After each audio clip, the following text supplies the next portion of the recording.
झिशान सिद्दीकी यांच्या एबी फॉर्मवर प्रदेशाध्यक्ष म्हणून तटकरे यांची सही आहे आणि त्यामुळे झिशान सिद्दीकी यांची आमदारकी अडचणीत येण्याची शक्यता आहे। याच संदर्भात आम्ही विधिमंडळाचे माजी प्रधान सचिव डॉक्टर अनंत कळसे यांच्याकडून याबाबतचे कायदेशीर बाजू जाणून घेतलेली आहे। त्यांचं काय म्हणणं आहे पाहूया।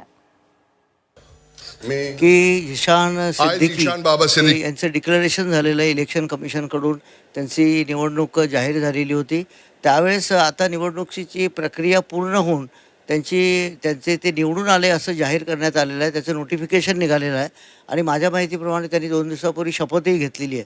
ही जे ऑब्जेक्शन आपलं प्रायमा फेसी दिसतंय की सुनील तटकरे साहेब यांच्या नावापुढे प्रदेशाध्यक्ष नव्हतं आणि राष्ट्रवादी काँग्रेसकडून काही पत्र वगैरे गेलेले होते कमिशनला, पण हे जे ऑब्जेक्शन आहे हे ऑब्जेक्शन स्क्रुटिनी निवडणूक आयोग जो प्रोग्राम जाहीर करते त्याच्यामध्ये रिप्रेझेंटेशन ऑफ पीपल ॲक्ट 1951 आणि कॉन्डक्ट ऑफ इलेक्शन रूल्स 1961 याप्रमाणे स्क्रुटिनीची प्रक्रिया असते। स्क्रुटिनी म्हणजे छाननीच्या प्रक्रियेमध्ये कोणत्याही अर्जावर काही असं प्रायमा फेसी काही डिस्क्रिपन्सी असेल, ऑब्जेक्शन असेल तर ते घेता येतं। त्या उमेदवाराला किंवा प्रायव्हल उमेदवाराला ते ऑब्जेक्शन घेता येतं, त्यांच्या प्रतिनिधीला घेता येतं, इलेक्शन एजंटला घेता येतं।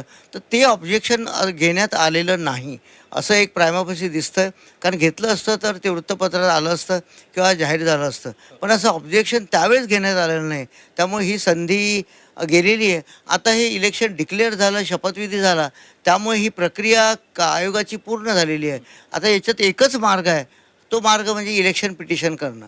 ती इलेक्शन पिटिशन हायकोर्टात होती आणि RP ॲक्ट 1951च्या मला वाटते 80व्या कलमाखाली ती इलेक्शन पिटिशन करण्यात येतं आणि पिटिशन झाल्यानंतर मग काय हायकोर्टामध्ये पुरावे सादर केले जातील, साक्षी पुरावे होईल, त्यामध्ये जो हायकोर्ट निर्णय देईल त्यावर हा निर्णय अवलंबून असेल। सध्या तरी मला वाटतं की झिशान सिद्दीकी साहेब यांच्या आमदारकीला तसा कुठलाही धोका मला जाणवत नाही।